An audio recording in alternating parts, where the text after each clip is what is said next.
ఒక ఆయన పేరు సూర్య. ఆయన జాబ్ చేసుకునే టైంలో సడన్గా వాళ్ళ డాడీ నుంచి కాల్ వస్తుంది.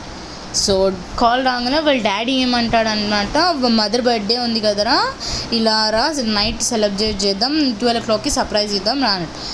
ఆయన సూర్య జల్దీ బయలుదేరడానికి నైట్ 12 o'clock వరకు వెళ్తాడనమాట. ఆయన చాలా ఫార్లో ఉంటాడు. ఆయన గ్రాండ్ హోటల్ దగ్గర రెస్ట్ తీసుకుందామని ఒక ½ an hour ఆగుతాడు అనమాట. సో లోపలికి వెళ్ళంగానే చాలా హారరబుల్గా అన్నీ ఉంటుంది అనమాట.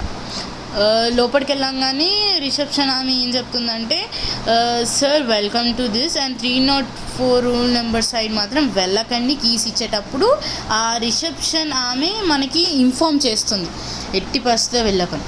అయితే వెళ్తున్న దారిలో 304 రూమ్ నెంబర్ కనబడుతుంది. అయితే అక్కడ సైడ్ రూమ్ డోర్ తెరిచి ఉండి ఒక అమ్మాయి బ్యాక్ సైడ్ కిటికీ సైడ్ కూర్చొని ఒక మంచి పాట పాడుతుంది అనమాట. ఎంత బాగుందంటే ఒక సింగర్ లెక్క పాడుతుంది.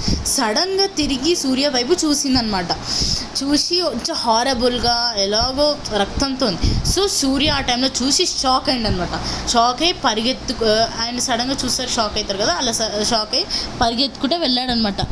రూమ్ సైడ్ వెళ్ళి సడన్గా పోయి పడుకున్నాడు అనమాట. ఇది ఫ్రెండ్స్, ఇంకా పార్ట్ 2 కావాలంటే like and subscribe my channel.